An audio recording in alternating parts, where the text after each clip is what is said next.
नमः शिवाय। मैं हूं ज्योतिष पंडित दीपक दुबे और उपस्थित हूं आपके साथ राहु केतु के होने वाले राशि परिवर्तन को लेकर।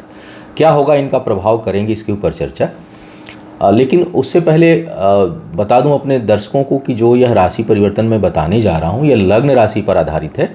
इसके लिए चंद्र राशि, नामाक्षर या सूर्य राशि इत्यादि को आधार ना माने, बल्कि अपनी लग्न राशि को माने। दूसरा, यह सामान्य आधार पर ही होता है। वास्तविक परिणाम आपकी कुंडली की स्थिति, दशा, अंतरदशा, प्रत्यंतर दशा और परमानेंट कुंडली में ग्रहों की क्या स्थिति है उसके अनुसार जो है वो निकल पाएगी। तो कोई बहुत बड़ा डिसीजन लेना हो तो केवल इस गोचर परिणाम को सुन करके ना लें, बल्कि आप अपनी कुंडली का विश्लेषण कराएं, उसके बाद किसी निष्कर्ष पर पहुंचें। राहु केतु के गोचर के ऊपर चर्चा करूं उससे पहले मैं चाहता हूं कि इन दोनों ग्रहों के टेंडेंसी के बारे में, इन दोनों ग्रहों के बारे में थोड़ी सामान्य चर्चा कर लूं और फिर आपकी राशिफल बताऊंगा और उसके बाद मैं उपचार बताऊंगा कि राहु और केतु को शांत करना हो या राहु केतु को और प्रभावी करना हो या इनके शुभ परिणामों को प्राप्त करना हो, अशुभ परिणामों को कमज़ोर करना हो, तो किस प्रकार और क्या उपचार आपको करना चाहिए। तो इन पर विस्तार से हम लोग एक एक करके चर्चा करेंगे। सबसे पहले भी बात करेंगे कि राहु केतु का जो नेचर है, टेंडेंसी है, वो किस प्रकार का है, समझना होगा। राहु की जो टेंडेंसी है वो भ्रमित करने वाली है। राहु की का जो सबसे ज़्यादा प्रभाव होता है वो बुद्धि पर पड़ता है आपके, और एक धुंध सा क्रिएट करता है। डिसीजन पावर को वीक करेगा, इरिटेट करेगा, कंफ्यूज करेगा, झुंझलाहट होगी। जिस भाव में होगा वहाँ से संबंधित कुछ न कुछ उलझने क्रिएट करता है। एक उलझन बनाएगा, आपको उलझा हुआ सा महसूस करेंगे। कुछ प्लस पॉइंट हैं राहु के, निश्चित ही प्लस पॉइंट हैं। प्लस पॉइंट ये है कि राहु कई बार अगर खराब नहीं है, या जैसे उच्च का हो गया, मिथुन का है, कन्या का है, बुध के कहीं प्रभाव में उच्च के बुध के साथ अगर बैठ गया हो और बुध उस समय वक्री ना हो, तो ऐसी स्थिति में यह जबरदस्त युक्ति बल भी देता है। जुगाड़ तकनीक जो आप देखते हैं, कई लोग बड़े जुगाड़ू होते हैं, मतलब बहुत कम चीज़ों में किसी भी परिस्थिति में उनको निकलना आता है। निश्चित ही राहु कहीं ना कहीं उनका बलवान होता है। और राहु कहीं आपको लाभ देगा, चाहे आर्थिक मामले में लाभ देगा तो भी युक्ति बल पर देगा। मतलब आपकी इतनी बुद्धि होगी कि आप हमेशा उसके जोड़ तोड़ में लगे रहेंगे, गुणागणित में लगे रहेंगे। कहीं पराक्रम बढ़ाएगा तो वहाँ भी आपके लिए युक्ति बल को ही मजबूत किया रहेगा, यानी दूसरों को कैसे परेशान करना है, दूसरों को कैसे हावी होना है, उस तरह की आपको युक्ति दे देगा। कई जगह पे नुकसान, रिश्तों के लिए ख़राब हो जाता है, क्योंकि आप बहुत युक्ति बल लगाएंगे तो रिश्ते डिस्टर्ब होते हैं। तो इसीलिए रिलेशनशिप के लिए, चाहे उच्च का बैठा हो, नीच का बैठा हो, किसी राशि में बैठा हो, रिश्तों के भाव पर जहाँ राहु बैठेगा वहाँ कुछ ना कुछ खराब कर देगा। उसी तरह शिक्षा में भी अधिकांश जगहों पर खराब करता है। शिक्षा वगैरह के मामले में कुछ जगह पर कहीं कहीं अच्छा प्रभाव देता है। जैसे मैंने कहा कि युक्ति बल बहुत देता है, तो कई बार एनालिटिकल पावर को इंक्रीज करता है राहु। तर्क शक्ति को भी बढ़ा सकता है, लेकिन अगर तर्क शक्ति शुभ प्रभाव में है तो आप अच्छा तर्क देंगे, बहुत प्रॉम्प्ट होंगे, एकदम हाजिर जवाब आप होंगे। लेकिन वही अगर बुरे प्रभाव में राहु हो गया तो लोग कुतर्क करने लगते हैं। आप देखेंगे कई लोग बहुत कुतर्क करते हैं। तो राहु का जो प्रभाव है वो ऊपरी सतह पर है, बहुत डीप नहीं है, दिमाग पर असर डालता है, उलझने क्रिएट करता है और भ्रम की स्थिति उत्पन्न करता है, चीज़ों को स्पष्ट रहने नहीं देता। तो या तो आपकी वही स्थिति हो जाएगी, सोच भी अस्पष्ट रहेगी, उलझा हुआ दिमाग जो है वो दे देगा राहु। केतु की स्थिति ठीक इसके विपरीत है। अच्छा, राहु का जो प्रभाव है वो धीमे धीमे है, मतलब वो उलझन, कोई चीज़ उलझी हुई है तो वो तो न इधर हो पाती है न इधर हो पाती है, तो लंबे समय तक उसमें फंसने की संभावना होती है। केतु का क्या है, केतु का दिमाग वाला हिसाब किताब नहीं है, केतु का दिल वाला हिसाब किताब है। वो क्या करेगा किसी चीज़ में, केतु में आवेश है, तेजी है, तीव्रता है। केतु में भोलापन भी है, लेकिन केतु में उग्रता भी है, तो असीम उग्रता है। इसीलिए केतु को मोक्ष प्रदाता कहा जाता है, क्योंकि केतु जो भी करेगा, केतु के प्रभाव में आदमी करेगा, वो दिल से करेगा, वो अच्छा करे चाहे बुरा करे। तो वो अगर भला करने वाला होगा तो अपनी जान देकर भलाई करेगा, बुरा करने वाला होगा तो जान ले भी लेगा। वो उलझन वाली चीज़ नहीं है केतु के साथ। आप इसको आप मौसम से समझिए, एक उमस भरा मौसम है, एकदम इरिटेटेड है आप, मतलब न गर्मी लग रही है, ठंडा लग रहा है, पसीने से परेशान है, दिमाग उलझन में, वो राहु है। 45 डिग्री टेम्परेचर है, तेज लू चल रही है, वो केतु है। केतु का जो नेचर है वो विध्वंसक है, वो सृजन भी करेगा तो बहुत बड़ा करेगा और तोड़ेगा तो एकदम से तोड़ देगा। मतलब आप अभी सुबह आप 1 सेकंड, मतलब अभी आप बात कर रहे हैं और 1 सेकंड बाद कोई बड़ी घटना घट ली, समझिए केतु का इन्फ्लुएंस है वहाँ पर। राहु में न कोई जल्दी घटना इधर घटती है, न जल्दी उधर घटती है, उलझा के परेशान किया रहता है।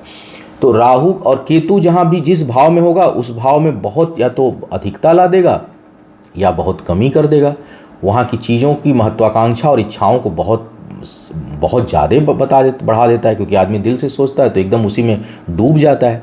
इसीलिए राहु कई बार रिसर्च वगैरह के लिए बहुत अच्छा परिणाम देता है। राहु जो है शोध के मामले में बहुत अच्छा परिणाम देता है। राहु के कारण छठी इंद्रिय जागृत रहती है। आपको कई बार अगर राहु बहुत अच्छी कंडीशन में तो होने वाली चीज़ों का पूर्वाभास होने लगेगा, क्योंकि आप बहुत डीपली जा करके चीज़ों को, मतलब आपका जो छठी इंद्रिय वो जागृत कर देता है। राहु को मोक्ष प्रदाता भी कहा गया है। क्यों? क्योंकि राहु बुद्धि से काम नहीं करता। परिणाम की चिंता राहु नहीं करता, केतु नहीं करता। केतु परिणाम की चिंता नहीं करता, जो है वो करेगा। तो कृष्ण की बात आ जाती है कि भाई कर्म फल की चिंता किए बगैर कर्म करो तो मोक्ष प्राप्त होगी, वो केतु कर देता है आपके साथ।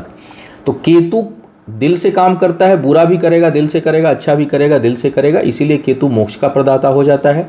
केतु जो है वो में इंटेंसिटी जाते हैं, जो भी होगी बहुत शीघ्रता से होगी, संभलने का मौका नहीं देता वो व्यक्ति को, अच्छा हो या बुरा हो। तो ये प्रभाव देगा। अब किस किस भाव में क्या प्रभाव देगा इसके ऊपर एक एक करके चर्चा करते हैं कि क्या प्रभाव देगा आपके राशि के ऊपर। लेकिन एक चीज़ मैं भूल गया, अभी राशियों की बात करूं उससे पहले एक महत्वपूर्ण सूचना आपको दे दूं, जानकारी कि जो राहु केतु का जो गोचर है, ये जो मैं बता रहा हूं ये 17 मार्च से बता रहा हूं। बहुत भेद है पंचांगों में, कई जगह 17 मार्च को गोचर बता रहे हैं, कहीं 12 मार्च को बता रहे हैं, कहीं 12 अप्रैल को बता रहे हैं, कहीं 17 अप्रैल को बता रहे हैं। अब ये होता है ट्रू और मीन जो निकालते हैं उसके कारण कि एक्चुअल में राहु कब ट्रांजिट कर रहा है या उसका औसत मान जो है औसत कब कर जाएगा राहु और केतु।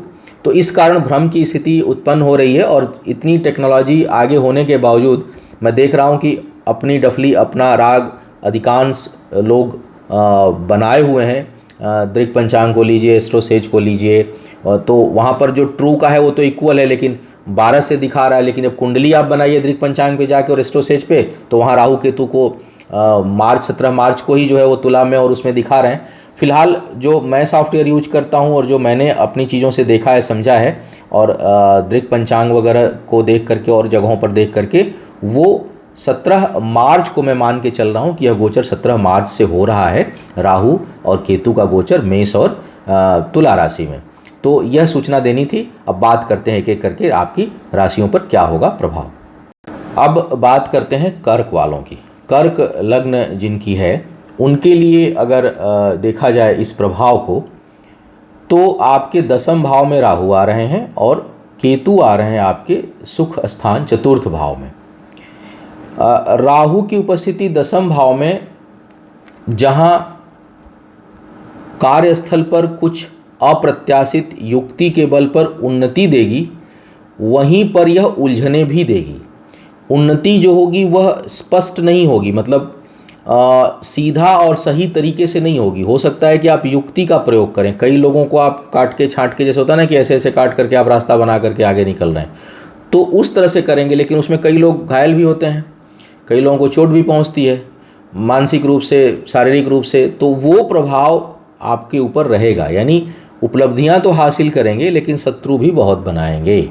तो कार्यस्थल पर आप थोड़ा सा इस मामले में सावधान रहें कि मुझे जो उपलब्धि हासिल हो रही है, क्योंकि समय जब बिगड़ता है या कुछ डिस्टर्बेंस क्रिएट होता है तो यही सब समस्याएं आगे चल के कभी न कभी, इसीलिए राहु के बारे में हमेशा बोलता हूं कि राहु के प्रभाव में प्राप्त की हुई चीज़ें अक्सर राहु के जाते समय उससे ज़्यादा मात्रा में ले जाती हैं। तो आप ये उन्नति तो देगा, अप्रत्याशित ख्याति भी दे सकता है आपको, लेकिन 10वें भाव में है तो कर्म क्षेत्र में ज़बरदस्त प्रभाव उत्पन्न करेंगे, लेकिन उलझनों को बढ़ाएंगे, शत्रुओं को बढ़ाएंगे। अधीनस्थ जो कर्मचारी हैं आपके उनको प्रसन्न रखने का प्रयास करिएगा, खुश रखिएगा, उनको कभी नाराज मत करिए। उनको 1 की जगह 1.5 दे दीजिए, लेकिन कोशिश करिए कि वो खुश रहें। हाँ, 1 की जगह 70 मत दीजिए, नहीं तो फिर 75 पैसे मत दीजिए 1 रुपये की जगह, अन्यथा जो है आप अपने लिए समझिए मुसीबत उत्पन्न कर रहे हैं। तो थोड़ा सा इससे आपको बच के रहना है राहु के प्रभाव में। अपने से उच्च अधिकारियों के साथ भी कुछ वैचारिक मतभेद और कुछ तनाव उत्पन्न हो सकता है, क्योंकि वहाँ पर स्थिति ठीक नहीं रहेगी, जो है दिक्कत आएगी। आगे जरूर बढ़ेंगे, बस ये ध्यान रखिए कि वाद विवाद की दिक्कत ना आए। पैतृक संपत्ति वगैरह का मामला है तो वहाँ पर भी कुछ उलझनें उत्पन्न होंगी। अब केतु की स्थिति को देखा जाए, केतु जो है आ रहे हैं आपके तुला राशि के सुख भाव में, निश्चय ही सुख की आकांक्षा बढ़ेगी, भौतिक सुख सुविधाओं के ऊपर धन खर्च होगा, मकान या वाहन खरीदना चाह रहे हैं तो वो निश्चय ही सोच से बड़ा होगा। या होश कई बार होता है ना कि हम गए गाड़ी का ये वाला मॉडल खरीदने, जाते समय पसंद आ गया ये नहीं ये खरीदना है, तो आप उससे अपर मॉडल ले लेंगे। फ्लैट देखने गए 2 BHK और ले लिए 3 BHK, तो ये कुछ ऐसा करेगा कि उसका सुख तो देगा लेकिन वो ज़रूरत से ज़्यादा होगा, बड़ा होगा, अधिक होगा और उसके सुख को बढ़ाएगा। रुझान भी होगा आपकी विलासिता की तरफ, सुख उपभोग की तरफ, और आप उसको प्राप्त भी करेंगे और उसको करेंगे भी। ध्यान देने वाली बात यह है कि उसमें आवेश में आकर के आप अपनी कहीं जो आपकी वास्तविक सीमाएं हैं उसको पार ना करें। दूसरी बात, पारिवारिक जीवन में कहीं ना कहीं कुछ कष्ट की स्थिति उत्पन्न हो सकती है। माता वगैरह के सेहत के लिए भी कुछ न कुछ यह परेशानी उत्पन्न करेंगे और सारा सुख उपभोग होने के बावजूद कुछ मन में असंतुष्टि पारिवारिक जीवन में उत्पन्न होगा। अब बात करते हैं उपचार की, कि राहु और केतु से संबंधित उपचार के। अब उपचार की बात आती है तो मन में यही भाव होता है कि खराब है और नुकसान पहुंचा रहा है, तभी उपचार होगा। किसी बीमारी का ही उपचार होता है। यहाँ पर जो राहु संबंधी, राहु या केतु को उपचार से भी अच्छा मैं शब्द अगर बोलूँ तो ये कहूँ कि उसको शांत करने का, अगर खराब है तो, या अगर शुभ भाव में है या नहीं भी है, वो उसकी दशा अंतर्दशा चल रही है तो उसके शुभत्व को कैसे प्राप्त किया जाए, जो उसके अच्छे गुण हैं उसको कैसे प्राप्त किया जाए, या अपने खराब समय में वो उतना खराब परिणाम ना दे, शांत रहे, उसके लिए क्या उपाय किए जाएं। तो इस पर चर्चा करूंगा राहु और केतु दोनों के लिए। और एक देखिए, जैसे मैंने कहा कि राहु और केतु दोनों उलझने उत्पन्न करते हैं। 2-3 तरह की स्थिति होती है। उपाय जो है ना, जैसे पहली बात तो उपाय ज्योतिष का हिस्सा नहीं है, इस बात को स्पष्ट रूप से आप समझ लें कि उपाय जो है वो ज्योतिष का हिस्सा है ही नहीं। उपाय, उपचार जो है वो अलग अलग हिस्सा है और वो जोड़ कर बनाया जाता है। जैसे कि एस्ट्रोलॉजी टेस्ट रिपोर्ट है तो जो मेडिसिन है वो उपाय है। अब टेस्ट रिपोर्ट में उपाय तो है नहीं, वो तो बता देगा कि भाई ये चीज़, ये तत्व आपके बॉडी में ये बढ़ रहा है, ये घट रहा है और इससे होने वाली रोग की संभावना ये है, फिर इसमें ये रेमेडी होगी। अब रेमेडी में अलग अलग पंथ हैं, एलोपैथ कुछ बात करेगा, होम्योपैथ कुछ बात करेगा, आयुर्वेद कुछ बात करेगा, नेचुरोपैथ कुछ बात करेगा। तो उसी तरह से जो कुंडली जो हम देखते हैं वहाँ पर किस ग्रह के प्रभाव के कारण यह समस्या उत्पन्न हो रही है या होने की संभावना बन रही है, ये तो ज्योतिष बता देगा। उपचार के लिए अलग अलग विधियाँ हैं। हम लोगों में चूँकि मंत्रोपचार को सर्वोपरि उपचार कहा जाता है, तो एक तो मंत्र के द्वारा आप शांति कर सकते हैं या उसके शुभत्व को प्राप्त कर सकते हैं। दूसरा, चूँकि पृथ्वी के हर चीज़ के ऊपर ग्रहों का प्रभाव मतलब एनर्जी का प्रभाव, ऊर्जा का प्रभाव। ग्रह कोई भूत प्रेत नहीं है कि वो आके एकदम से खड़ा हो जाएगा। हर चीज़ में कुछ न कुछ एनर्जी है, वो किस तरह की एनर्जी से इन्फ्लुएंस हो रहा है वो ग्रह हो गया। तो अब चूँकि हम लेते क्या है, हमारे पास एनर्जी किस चीज़ की, खान पान से एनर्जी आ रही है। तो खान पान में किन चीज़ों से हम परहेज करें कि उस प्लैनेट से संबंधित एनर्जी जो है वो घटे या बढ़े, तो खान पान के द्वारा भी आप चीज़ों को कंट्रोल कर सकते हैं। विशेष करके से बीमारी में बहुत काम आता है। उसके साथ साथ हमारे पद्धति में दान को भी उपचार के रूप में बताया गया है। व्यक्तिगत रूप से दान को मैं उपचार उतना नहीं मानता। दान जो है वो अनुष्ठान का हिस्सा है। जब हम कोई यज्ञ, तर्पण, कोई पूजा पाठ संकल्प लेकर के कोई चीज़ हम करते हैं तो उसके उपरांत जो है दान उसका हिस्सा होता है। तो राहु से संबंधित जब हम पूजा पाठ या कुछ करते हैं तो फिर उस समय राहु से संबंधित हमें दान क्या करना चाहिए वो हमें ध्यान में रखना होता है। दूसरी बात ये होता है कि दान का मतलब होता है किसी चीज़ को देना, और एक जगह ये भी होता है कि हम उसे त्याग भी रहें, हम उसका प्रयोग ना करें। से कई बार होता है ना कि आप जो कहते हैं दान के लिए निकालें तो इसको खाना नहीं है। आप करते हैं ना, कई पहले तो कन्यादान भी लोग करते थे, हालांकि कन्यादान को लेकर के भी अब कॉन्सेप्ट बहुत लोगों का बदल रहा है। तो हम वहाँ पानी नहीं पिएंगे, या होता है कि हम चलो ये चीज़ ना मैंने दान पे मंदिर पे देने के लिए बनाया, तो आप उसमें से निकाल के खाते नहीं हैं। यहाँ पर अगर लार्जर स्केल में जो मुझे समझ में आता है लॉजिकली देखा जाए तो दान का यहाँ पर कुछ मतलब ये भी है कि आप जिस चीज़ का दान करें उसका प्रयोग मत करिए। जैसे राहु का ही ले लिया जाए कि राहु के प्रभाव से अक्सर एसिडिटी और पेट से संबंधित समस्या डिस्टर्ब करती है, आपको गैस्ट्रिक की सीवियर प्रॉब्लम राहु क्रिएट करता है। तो खट्टे, और राहु के दान में खट्टे चीज़ों का दान है, खट्टी चीज़ें, इसका मतलब कि मत खाइए, परहेज करिए, दान कर दीजिए और उसका प्रयोग मत करिए। तो दान का मतलब यहाँ पर एक तो है कि भाई उन चीज़ों से परहेज करिए, उसको दूसरों को खाने को दीजिए या दान स्वरूप दे दीजिए कहीं धर्मस्थल पर। दूसरा है कि जब आप पूजा अनुष्ठान करते हैं तब उसको दान दे दीजिए। तो कुछ कॉन्सेप्ट क्लियर करता हुआ चलूँगा, तब बात करूँगा। अब एक एक राहु की बात अगर किया जाए तो राहु के उपचार क्या हो सकते हैं। राहु का तो एक तो हम बीज मंत्र का प्रयोग कर सकते हैं। अगर हमें राहु का जप खुद से करना है तो ओम रांग राहवे नमः, ये जो है रांग जो है वो बीज मंत्र है। राहु का नाम लेकर के नमः प्रणाम करते हैं। राहु को प्रसन्न करने के लिए जो है राहु के मंत्र का जप आप कर सकते हैं, जितना अधिक आप कर सकें। अगर कम से कम पूरा उतना तो नहीं होता तो प्रोफेशनली अनुष्ठान आपको कराना पड़ता है। खुद से करना चाहें तो आप बुधवार और शनिवार के दिन कर सकते हैं, और ज़्यादा करना है तब तो रोज़ करना होगा उसकी मात्रा को, तो इस मंत्र का जप कर सकते हैं। एक चीज़ ध्यान रखिए, कई बार हम लोग टेंडेंसी भी देखते हैं कि राहु का जो इफेक्ट आ रहा है वो किस सेक्शन में आ रहा है। अगर राहु का इफेक्ट करियर को रिलेटेड आ रहा है आपके जीवन में, तो उसमें राहु की पूजा तो एक आध बार आप करिए, रोज़ मत करिए, लेकिन गणेश जी की पूजा आप रोज़ करिए। शिक्षा में बाधा अगर उत्पन्न हो रही है तो वहाँ पर राहु की पूजा शांति एक आध बार करा दीजिए, उसके पूरे मंत्रों का जप अनुष्ठान और उससे संबंधित दान, लेकिन नियमित पूजा माँ सरस्वती की करिए, माँ भगवान गणेश की करिए, क्योंकि उससे शुभता आएगी। और बुद्धि, मैंने कहा ना कि बुद्धि बल को कमज़ोर करता है, तो हमें किन चीज़ों को पाना है जो बुद्धि को इंक्रीज करे। अच्छा, राहु अगर खराब है तो बुद्ध को मजबूत करने का उपाय करिए। एनर्जी कौन सी लीजिए खान पान में, हरी चीज़ों का, हरे चीज़ों का सेवन करिए, हरी सब्जियों का सेवन करिए, जूस का सेवन करिए, फ्रूट का सेवन करिए, हरे बाग पार्क में जा कर के टहलिए, हरे रंगों का प्रयोग करिए अगर बुध मार्केस नहीं है तो। और राहु को कमज़ोर करने के लिए, राहु के प्रभाव को कम करने के लिए, बुध की एनर्जी बढ़ानी है तो अच्छी क्वालिटी का पन्ना बहुत काम करता है।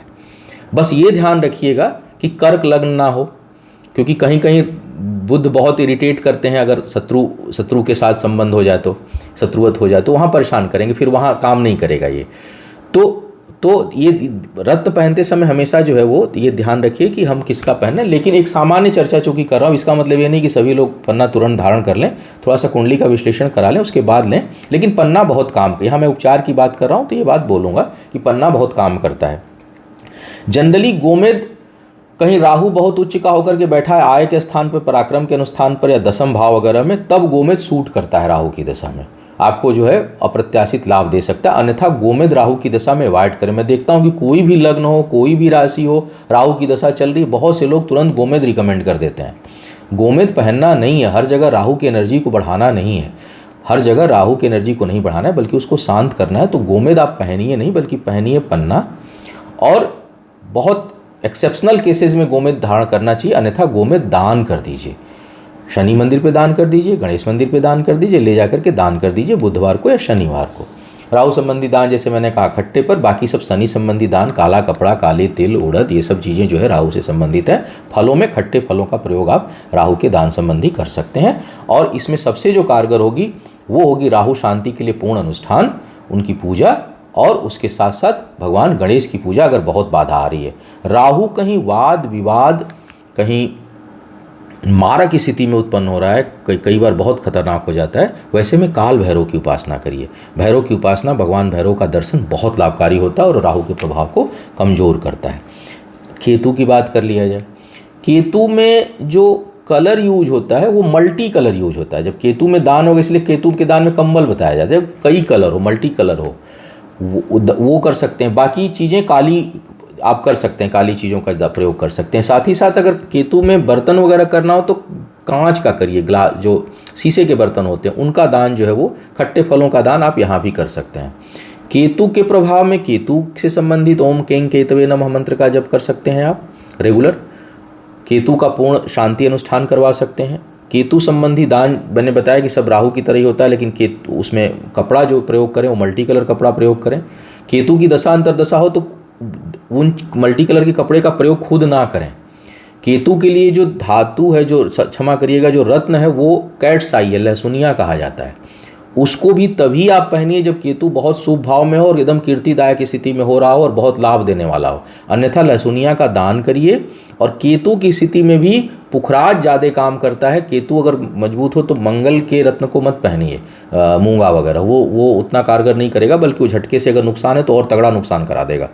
बल्कि शुभता उसमें आए उसके लिए पुखराज पहन सकते हैं, बशर्ते शुक्र की राशियाँ लग्न ना हो, मतलब तुला और वृषभ ना हो, और या शुक्र की दशा अंतर्दशा ना चल रही हो तो पुखराज आप धारण कर सकते हैं। इसके साथ साथ केतु की शांति के लिए केतु का अनुष्ठान और साथ में गणेश जी की पूजा, यहाँ भी गणेश भगवान की पूजा, क्योंकि केतु से अशुभ की आशंका होती है और बहुत तेज होती है, तो यहाँ पर शुभता देने वाले देवता की पूजा करनी होती है गणेश की। बहुत मारक, बहुत खतरनाक स्थिति हो रहा है, तब देवी की पूजा और आराधना जो है आपके हित में काम करेगी। तो ये जो है आप उपचार इस प्रकार। और हाँ, राहु की दशा हो, केतु किसी भी ग्रह की खराब दशा हो, व्यसन से दूर हो जाइए, क्योंकि ये ऐसे ग्रह होते हैं कि ये या तो उलझा देंगे या उसकी चाहत को बहुत बढ़ा देंगे। तो आप एक की जगह मतलब उसमें 4 गुना ज़्यादा आप उसको प्रयोग करने लगेंगे, तो बेहतर है कि उससे क्विट कर जाइए अगर दशा वगैरह आने वाली है या है तो। ऐसे भी नहीं करना, लेकिन कई लोग शौकिया करते हैं तो वो बुरा भी नहीं है, कोई किसी प्रकार का अगर थोड़ा बहुत आप कुछ कर रहे हैं अपने शौक के दृष्टिकोण से तो। लेकिन जब दशा अंतर दशा खराब हो या वैसे हो तो भैया एकदम दूर रहिए, क्योंकि ये घटना दुर्घटना को भी आमंत्रित करेगा और साथ ही साथ यह उसको बढ़ा देगा, क्योंकि इच्छाओं को इंक्रीज करता है, उलझनों को बढ़ाते हैं सब ग्रह, तो समस्याओं को और बढ़ा देते हैं और इच्छाओं को भी बढ़ा देते हैं, तो आप उसमें फंस के उलझ के रह जाएंगे, शुभता और बढ़ जाएगी। और जो है वो पॉजिटिव करना जरूरी होता है। तो इस प्रकार से आप राहु और केतु को शांत कर सकते हैं। मुझे उम्मीद है कि आप इस राशिफल और केतु राहु के उपचार के कारण आपको मार्गदर्शन मिला होगा। आपका आने वाला समय शुभ हो, आयु, आरोग्य और ऐश्वर्य की वृद्धि हो। इन्हीं शुभकामनाओं के साथ आपसे विदा लूँगा। पुनः मुलाकात होगी किसी नए विषय पर, तब तक के लिए मुझे आज्ञा दीजिए। ओम नमः शिवाय।